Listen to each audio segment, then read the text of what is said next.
Hey guys, this is Mishwa. You are watching TV Motomotive YouTube channel. അപ്പോൾ ഇതിലോട്ട് എല്ലാവർക്കും ചിന്തപ്പെടുന്ന പറഞ്ഞത് ഈ സെറ്റിൻ്റെ വർക്കാണ്. സംഭവം വേറെ ഒന്നുമല്ല. വണ്ടിയിൽ ഓൾറെഡി പൾസർ 150 ഡിസ്ക് സെറ്റും 18 ഇഞ്ച് സെറ്റപ്പുമാണ്. എന്നാൽ നമ്മൾ 16 ഇഞ്ച് സെറ്റപ്പിലോട്ട് കൺവേർഷൻ ചെയ്തിട്ട് ഫ്രണ്ടിൽ NS200 ഒരു ഫുൾ ഡിസ്ക് സെറ്റാണ് കയറാൻ പോകുന്നത്. സോ അതിൻ്റെ വീഡിയോ ആണ് ഇന്ന്. അപ്പം അതിനെന്തൊക്കെ നമ്മൾ മാറ്റണം, എന്തൊക്കെയാണ് ചേഞ്ചസ് എന്നുള്ളതാണ് നമ്മൾ എക്സ്പ്ലെയിൻ ചെയ്യാൻ പോകുന്നത്.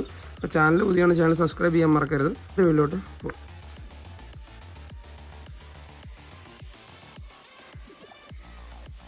അപ്പോൾ ഫ്രണ്ടിൽ നമ്മൾ എടുത്തേക്കെന്ന് പറഞ്ഞാൽ നമ്മൾ അതിൽ ഉണ്ടായിരുന്ന പൾസർ 150 സെയിം ഹബിലോട്ട് തന്നെയാണ് നമ്മൾ ചെയ്യാൻ പോകുന്നത്. മാറ്റം എന്ന് പറഞ്ഞു കഴിഞ്ഞാൽ നമ്മൾ 16 ഇഞ്ച് റിമ്മ ടയർ ആ കമ്പി സെറ്റപ്പിലോട്ട് മാറ്റാൻ പോവുകയാണ്. അതാണ് ഇതിനകത്തുള്ള ചെറിയ ഡിഫറൻസ് എന്ന് പറയുന്നത്.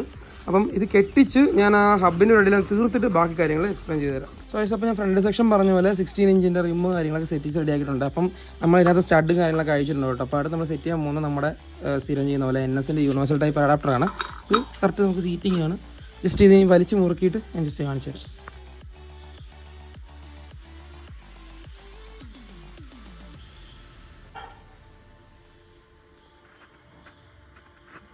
നമ്മൾ അഡാപ്റ്റർ വെച്ച് സെറ്റ് ചെയ്യുന്നുണ്ട്. നമ്മൾ എപ്പോഴും സെറ്റ് ചെയ്യുന്നത് 10-ൻ്റെ അല്ലെങ്കിൽ വെച്ചിട്ടാണ് സെറ്റ് ചെയ്തേക്കുന്നത്.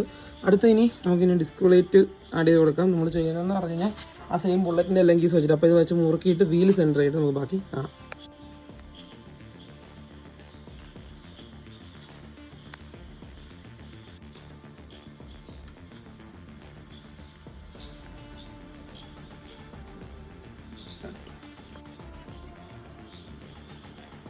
നമ്മൾ വീല് കയറ്റി സെൻറ്റർ ചെയ്തിട്ടുണ്ട്. അപ്പോൾ അതിൻ്റെ പറയുവാണെങ്കിൽ വണ്ടിയിൽ യൂസ് ചെയ്തേക്കുന്ന സ്പേസറിൻ്റെ കേസിലോട്ട് വരുമ്പോഴത്തേക്കും റൈറ്റ് സൈഡിലെ സ്പേസർ പൾസറിൻ്റെ സ്റ്റോക്ക് സ്പേസറും ലെഫ്റ്റ് സൈഡിലോട്ട് വരുമ്പോഴത്തേക്കും പൾസറിൻ്റെ തന്നെ സ്റ്റോക്ക് പിനിയൻ ബോക്സാണ് യൂസ് ചെയ്തേക്കുന്നത്. അപ്പോൾ തൽക്കാലം സ്പീഡോമീറ്റർ വർക്ക് ചെയ്തില്ല, കാരണം പിനിയൻ ബോക്സിൻ്റെ കാര്യം മൊത്തം ദ്രവിച്ചു പോയിട്ടുണ്ട്. അപ്പോൾ അത് പിന്നെ നമ്മൾ സെറ്റ് ചെയ്യുന്നതായിരിക്കും. അപ്പം ഫ്രണ്ട് സെക്ഷൻ നമ്മൾ കയറ്റിയിട്ടുണ്ട്. ഇനി കാലിപ്പർ നമുക്ക് ഓൾട്ടർ ചെയ്ത് കയറ്റാം.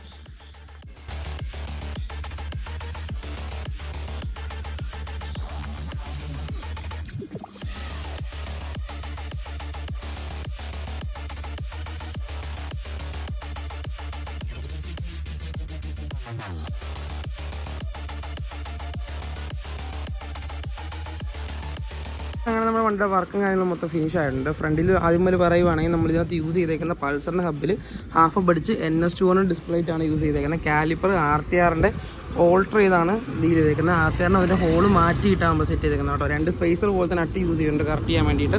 അപ്പോൾ അതാണ് ഫ്രണ്ട് സെക്ഷൻ വരുന്നത്. ടയറിൻ്റെ കേസിലോട്ട് വരുമ്പോഴത്തേക്കും മോട്ടോയുടെ MRF മോട്ടോയുടെ 16 ഇഞ്ച് ടയർ റിമ്മാണ് യൂസ് ചെയ്തേക്കുന്നത്. നമ്മൾ ആ ഒരു ഫ്രണ്ട് ഹോൾ സെറ്റ് അത് മാറിയപ്പോഴത്തേക്കും ചെറിയ ബൾക്ക് വശസ് ഉണ്ട് ഫീൽഡ് കാണുമ്പോഴത്തേക്കും. അപ്പോൾ അത്രേ ഉള്ളൂ നമ്മുടെ വണ്ടിയുടെ വർക്ക് എന്ന് പറയുന്നത്. അപ്പോൾ നിങ്ങൾ ചാനൽ സബ്സ്ക്രൈബ് ചെയ്യാൻ മറക്കരുത്. നെക്സ്റ്റ് വീഡിയോയിൽ കാണാം.